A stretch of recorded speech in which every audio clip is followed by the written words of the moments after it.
こんにちは。お元気ですか？ゴールデンウィークですね。世の中は連休真っ只中って感じですかね。本日は5月の3日の土曜日でございます。連休だけどね、最近は私テレビっていうものを見てないからね、なんか連休になるとみんなどっかに出かけてたりするんだろうかとかね、あと高速道路の渋滞情報とか、よくこういう連休中とか出るじゃないですか。そういうのもなんか見ないから、どうなんだろう、世の中連休でなんていうかわちゃわちゃ盛り上がってるのかどうかっていうのが全然わかんないんですけど、まあいろいろ出かけたりとかされてる方が多いのかな。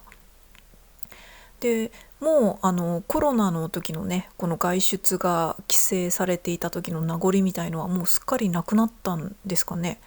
もう完全にもうみんな普通に外出するっていう世の中に戻ったのか、それとも結構インドアで過ごすなんか一回癖みたいな習慣みたいのがついて、そこそこ近場とかインドアで過ごしてたりする人が多いのかな。どうなんだろう。海外旅行とかも今あのこの連休で行ったりとかしてるんですかね。どうなんですかね。国内旅行ももちろんだけど、レジャー施設とか今混んでるのかな。ファミレスとかも今行ったら混んだりとかしてるんですかね。ちょっとね、もう全然その辺がわからないんですけれども、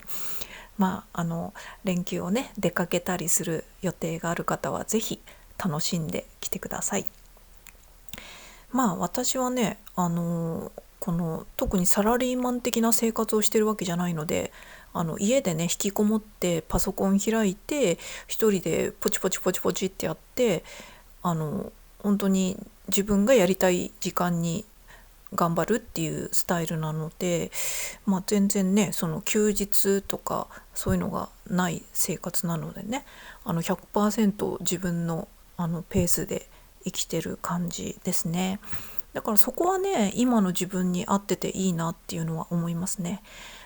サラリーマン時代もね、会社の仕事自体はね全然嫌いじゃなかったんですけども、ただやっぱりねこの土日が完全に休みで、休みがもうきっぱり決まっちゃってるっていうのはすごく生活スタイル的にあんま好きじゃないな、嫌だなっていうのは思ってましたね。みんな同じ日に一斉に休むっていうのも嫌だったし、あの週に必ず連休が2日っていうのもあんまり好きじゃなくて、どっちかっていうとね、週休2日なんだったら飛び休、例えば火曜日と金曜日に休むとかね、しかも土日とか一般の人と休日合わせたくないみたいなねどこに行っても混むし、なんかみんなと同じだとなんか気持ち悪いしみたいな、そういうのがあって、まあだから職種的にはねサービス業とかね平日休みとかの仕事の方がいいなっていうふうには思ったりとかはしてましたね。うん。まあそんな感じで今ゴールデンウィークではございますが、なんだろうな、ここ最近数日なんとなく思ったことはすんごいちっちゃいことなんですけど、最近気分転換によく読書をしてるんですけどね、図書館で借りてきたりとかして、で最近ねちょっとこれ読んでみようって思った中で、韓国の本、韓国の本っていうか韓国人の作者の本を借りたりとかしましたね。なんか外国人の方の本って言ったら昔はねあんまり韓国の本とか少なかったと思うんですよね、図書館とかに。でも最近はちらほら韓国の作者の方の本とかがあって、そういえば私韓国の作者の方の本って読んだことなかったかもとか思ってね、ちょっと最近借りてみたりとかしましたね。作者の方のお名前忘れちゃったんですけど、不便なコンビニっていうやつで、最初はね読み出した時ね、日本語への翻訳がちょっとなんか癖があってというかね、翻訳が通常の日本語の文章としては若干読みにくい感じで、ちょっと途中でやめちゃうかなと思ってたんですけど、なんかなんとなく最後まで読み終えました。ストーリー的には面白かったんですけどね、やっぱこう翻訳ものとかだと日本語に変換されてる時のあれでちょっと読みにくいとかありますよね。昔はね、昔すごい大人気だったシドニー・シェルダンとかね、ダニエル・スティールとかね、この英語を日本語に翻訳する、あの辺の本は結構読んだんですけどね、外国文学っていうコーナーで20代の頃とかね、そのダニエル・スティールとかシドニー・シェルダンはね、跳躍っていう風に書いてあって、要はね、一回普通に日本語に翻訳したやつをさらになんて言うんだろう、日本語として分かりやすい文章にもう一回書き直す、日本語をもう一回遂行しまくるみたいな、ブラッシュアップして日本語としての読み物として読みやすい面白さに仕上げるっていう、この二重でやってるのを跳躍って書いてあって、それをやってたので確かにね、読みやすかったななんていうのをね、ちょっと思い出したりしました。でその不便なコンビニっていう韓国のやつね、韓国の本読んだら韓国の今の雰囲気とかも、今のっていうかね、なんかこの日常の韓国人のこの物語とか見たいなと思ってちょっと読んでみたんですけど、なんかとても興味深くて面白かったですね。でその中で1個誤植があったんですよね。誤植っていうのはこの本をこの編集する中で間違いですね、文字の間違い、タイプミスみたいな感じですね。でなんかね、なんだっけな、そうだ、行くっていう漢字がね、言葉の言うっていう漢字になってたんですよ。だから漢字間違いなんですよね。なんとかって行くと言う、行くっていう字が言うっていう漢字になってたっていう、すっごいシンプルな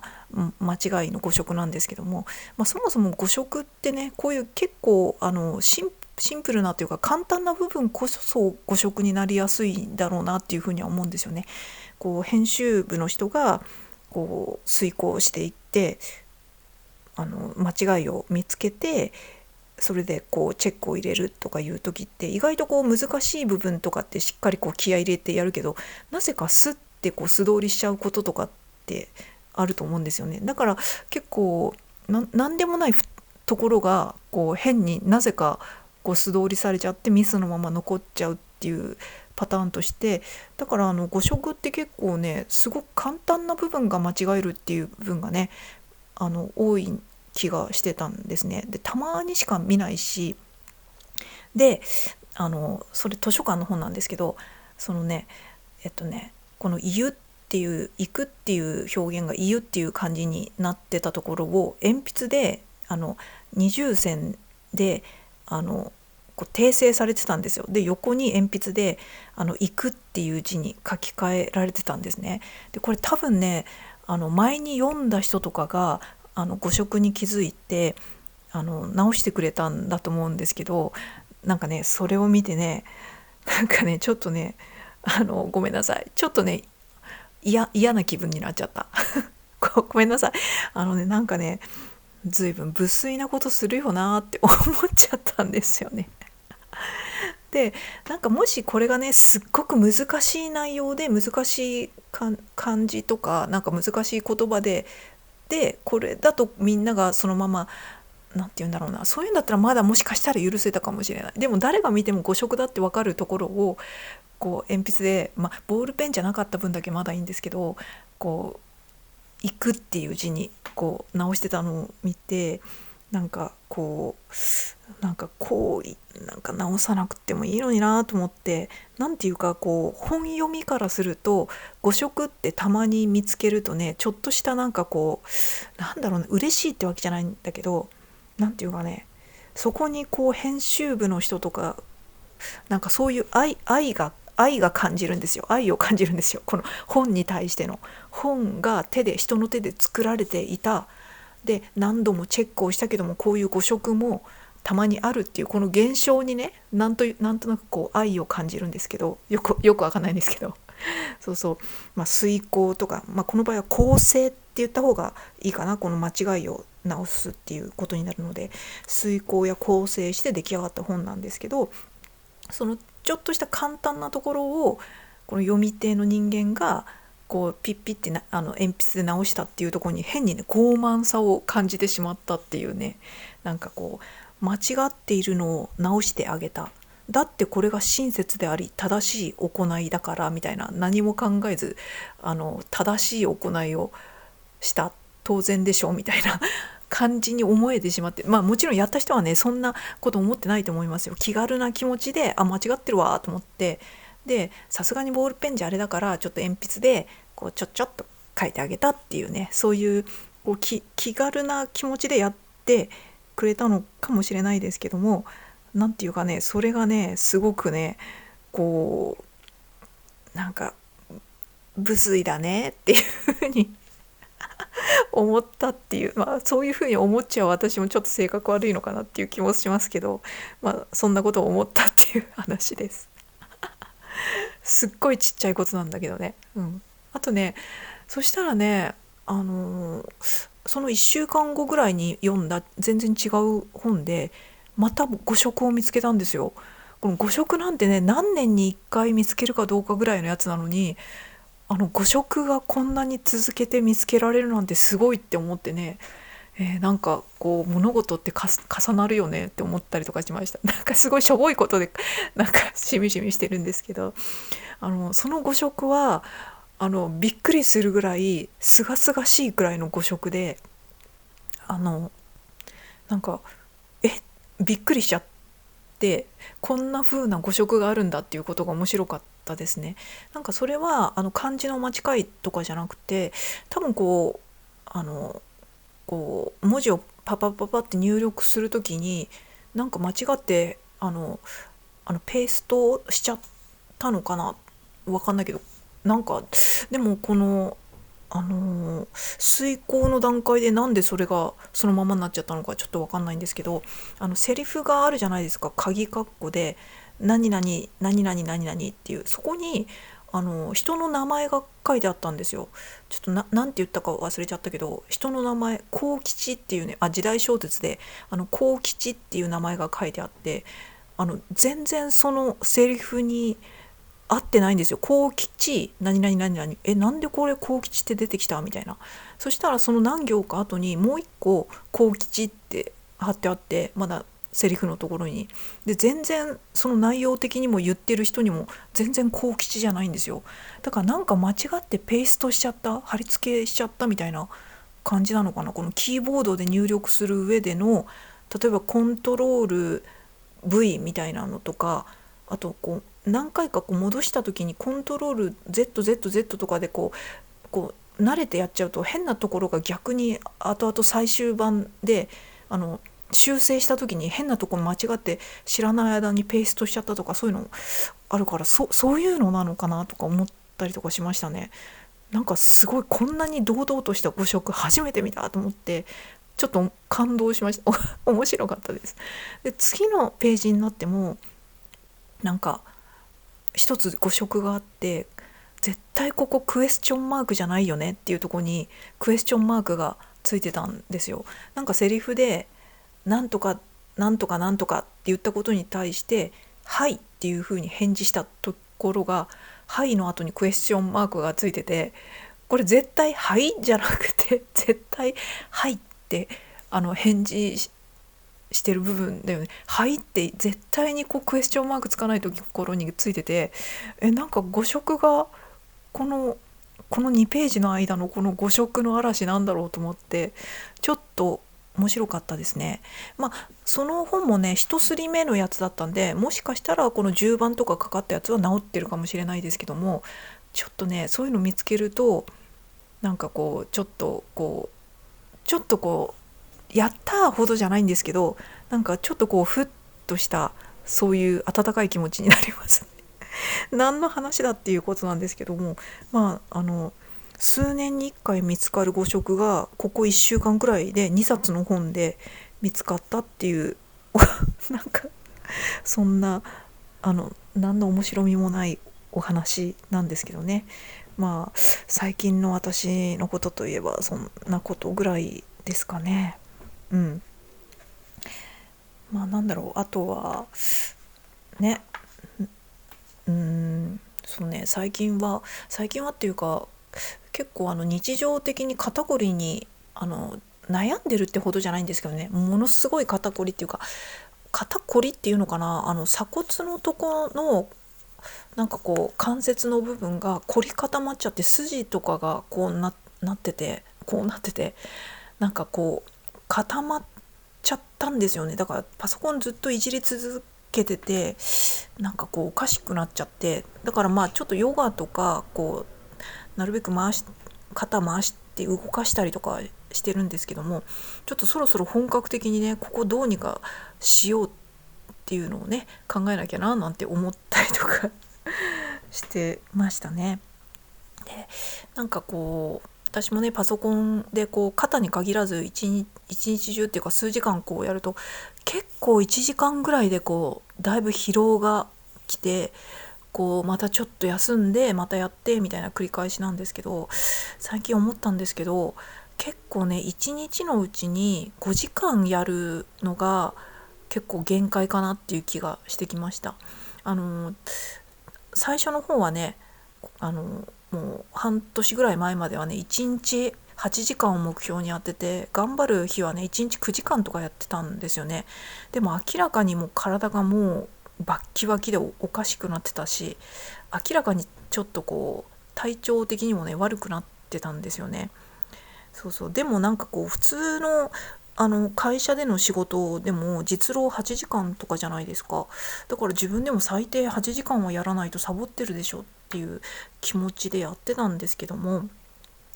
ただやっぱりね、同じ8時間でもこうずっと集中してこう頭で考えて、手もねずっと動かしてっていうやつをね、こうずっと8時間やってるのは、ちょっと会社でのデスクワークと違って無理だわって思いましたね。やっぱ会社だと人から電話かかってきたりとか、メ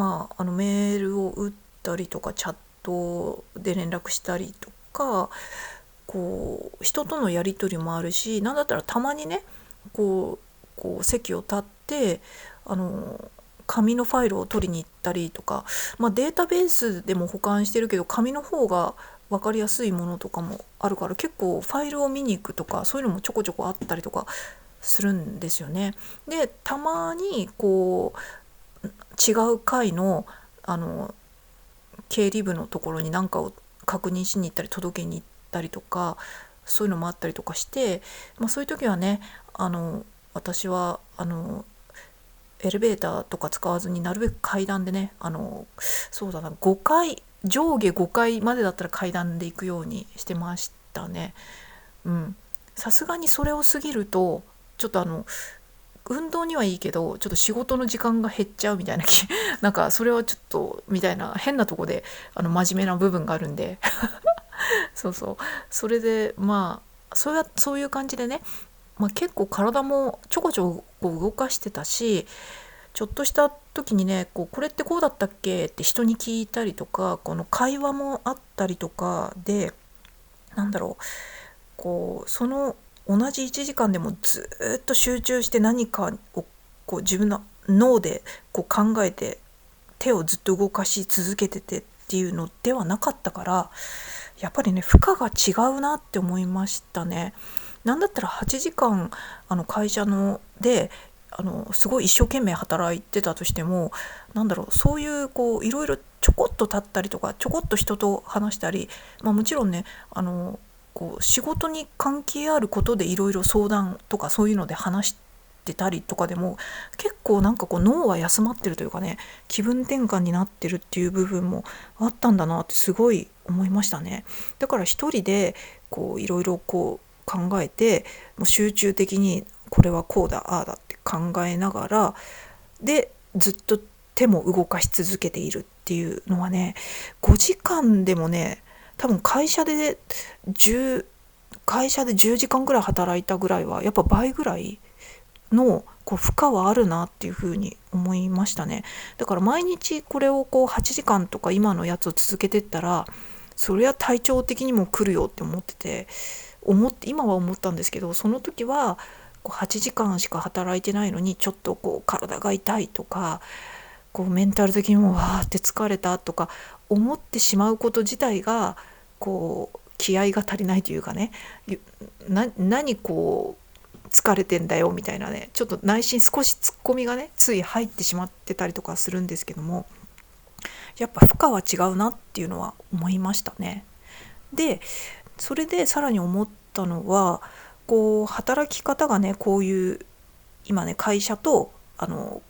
完全にフリーで自分でやってるっていう働き方の違いもあるんですけれども、同じオフィスワークっていう同じ仕事をしてたとしても、例えばね20年前とかよりも今の方がね多分大変な部分はあるなって思ったんですよ。っていうのもやっぱりね昔よりもね無駄がなくなったんですよね。すごくやっぱり効率化というかね、データとかもパソコン上とかで、社内システムとかそういうところで簡単にね取ってこれたりとか、人に聞いたりとかしなくてもそういう情報とかがすぐ分かるようになってるし、共有もされてるし、もう整然とされてるわけじゃないですか。なので昔はねそういうところにいちいちちょっとした手間があったりとかしたわけですよ。大昔って言ったら全部紙ベースじゃないですか。それこそ立ってタッタッタッタって歩いてファイルのとこに行って何かを確認して何かをしてとか、なんか一つの物事をするまでに複数人で数時間かけてってことが今一人の人間がパパパパッとデータとかをやって、各部署にチャットとかでチャッチャッチャって連絡をして、すぐ返信とかもチャットとかできて、それに応じて物事を進めていくっていう実質的な仕事の達成度合いの大きさがなんか増えてってるんですよね。だから結局そこで脳みそを使う容量が昔より絶対増えてるんですよ。体とかじゃなくてだから疲れるんだと思います。そうだからすごい効率化してすごくいいし生産性も上がってるんですけども、ただ結構人間として生物での一日の生活パターンとしては変なとこに脳みそをしかもものすごいスピードで使って、ものすごいスピードでいろんなものをたくさん完結させていくっていうのがね絶対昔より増えてると思うんで、そういう意味ではね結構負荷がかかってると思うんですよね。だから脳みそ的に、あとはメンタル的にもねちょっと疲れやすいとかいうのは出てくると思うので、そういう意味ではうまい具合にちょっと遊びを入れるというかね、遊びって遊んじゃうわけじゃなくてちょっとしたなんていうのかな、結局それが効率化になるなんていうのかな、よくわかんないけどイメージ的にはオートマ車を運転する時のクリープ現象みたいなちょっとよくわかんないんだけど、なんかねそういう感じでうまい具合にね、たまにちょっと横のことね関係ないことを一瞬喋ったりとかね、2分ぐらいおしゃべりするのもいいと思うし、疲れたって時にねお菓子を周りのみんなにあげて、これあげるって言ってちょっとお菓子食べたりとかそういうのも大事かなと、ちょっとトイレ行ったりとかっていう風に思ったりとかしましたね。昔とちょっとそういうのが変わってきてるっていうのはね思いましたね。そんなことを思ったりとか、あとは私気分転換によく YouTube も見るんですけども、気分転換で30分から1時間とかだったら本読みますけども、ちょっと気分転換に10分とか15分とかだったらやっぱ YouTube 見ちゃったりとかするんですよね。それでちょっと全然関係ないんですけど、ふと最近思ったことは、結構昔のアイドルの映像とか今いっぱぱいあるじゃないですか。それ意外と見ちゃうんですよね。でちょっと前に中山美穂さんがお亡くなりになったりとかしたのもあって、このミポリンの動画がねこう上がってきちゃったりとかしたのをきっかけに、ちょっとミポリンを何回か見ちゃったりとかするとね、ミポリンかわいいわと思ってね、ミポリンに癒されたりとかしてましたね。私昔ね子供の頃、中山美穂さんがねデビューしたての頃とかね、この人どこが可愛いんだろうって思ってて、その可愛さが分かんなかったんですよ。で当時中山美穂さんとか、あと南野陽子さんとかもねすごい人気で、ただね私このお二人のどこが可愛いのか、その子供心に全然分かんなかったんですよね。すごく失礼なんですけど、中山美穂さんなんてなんか鼻がちょっと上向いてるから、鼻の穴がちょっとこう見えてて、ちょっと下品な顔立ちだしみたいな、ごめんなさい、なんていうか子供心にちょっとそう思ってたんですよ。美のなんていうのかな、この美の基準みたいのが私の中では多分ねこう漫画に出てくるこう可愛い女の子みたいな基準になってたんで、なんかねこうあとね南野陽子さんとかもね、なんだろう、ちょっとこう舌が下膨れみたいな顔に見えてシュッとしてなくて、あれ全然可愛くないんだけどとか思ってしまってたんですよね。でもなんか大人になってきたら、この中山美穂さんの美しさっていうのがすごい分かってきて、で中山美穂さんが多分20代後半ぐらいの時に化粧品か何かのあれかな、でそのポスターがね、一つのポスターが駅中に何十枚も貼られるっていう時があったんですよ。その時ね、新宿とか下北沢とかですごい覚えてるのは、下北沢の駅に中山美穂さんのやつがね、階段のとこからなんから同じポスターがめっちゃ貼ってあって、でもそれがねすごく綺麗でね、それを見てるとちょっとハッピーな気分になっちゃうぐらい美しい人っていう感じがしたっていうのはありましたね。なんかごめんなさい、なんかちょっと話がすごい飛んだんですけど、とにかく最近も中山美穂さんのこの今ね、自分がすごいもう中年の年になってミポリンの若い時の写真とかを見ると、目とかのこのキラキラ度合いとかね、そういうのがすごくてびっくりしちゃうっていうかね、本当に綺麗な人だわって思ったりとかしましたね。でその中山美穂さんミポリンのやつとか、あとはこのよくモームスとかのもねこう見ちゃったりとかしますね。そうそう、なんかそんなにめっちゃ見てるわけじゃないんですけど、だからねこうやっぱね10年前とか、20年前かな、20年前とかにと違って、今ではこうちょっと前のアイドルとかそういうのがもう好き放題見れる時代になってきたんで、なんかこれを見てね、こうなんて言うんだろう、昔だったらこう白黒写真とかじゃないですか。この人の若い頃の超美しい姿みたいな、実はこんな美人でしたみたいな、そういうのめっちゃあるじゃないですか。YouTube とかでも今でもよく出てますけど、でももう最近見れるのはね、もうこう 4K の綺麗な美しい映像とかで、しかも大量にその人が若くて可愛くて動いてるのが見れるので、もう今でもこのあと何十年後かでもね、こうその時代その時代の可愛い人をね一色たに横並べにして、この人こんなに綺麗だったんだとか、めっちゃ自分の好みだなとかいうのが、なんて言うんだろう、だから例えば若い男の子とかが今現在の若い女の子が推しですごいもう大好きでっていうのじゃなくて、もしかしたら自分より50年前のアイドルとかを見てめっちゃそれに推しになっちゃうとかね、そういう現象が起きるんじゃないかなって思ったりとかしましたね。で面白いのはこうめっちゃ推しでその時の映像を見まくって、なんだったらその時のこのちょっとした映像コンテンツとかもたくさん買って、なんだったらその時のグッズとかも買って、でその時の人が今は70歳とかになってるっていうのも同時に見れるっていうのがちょっと面白い現象だなっていうふうに思ったりとかしましたね。そんなことを思いました。だからこれからはねこのリアルタイムでの今のアイドルの推しとかじゃなくて、ほんと50年前のあのアイドルが推しとかね、そういうのが普通に出てくるんじゃないかなみたいな。それでよくさ、昔のアイドルとか歌手の人とか、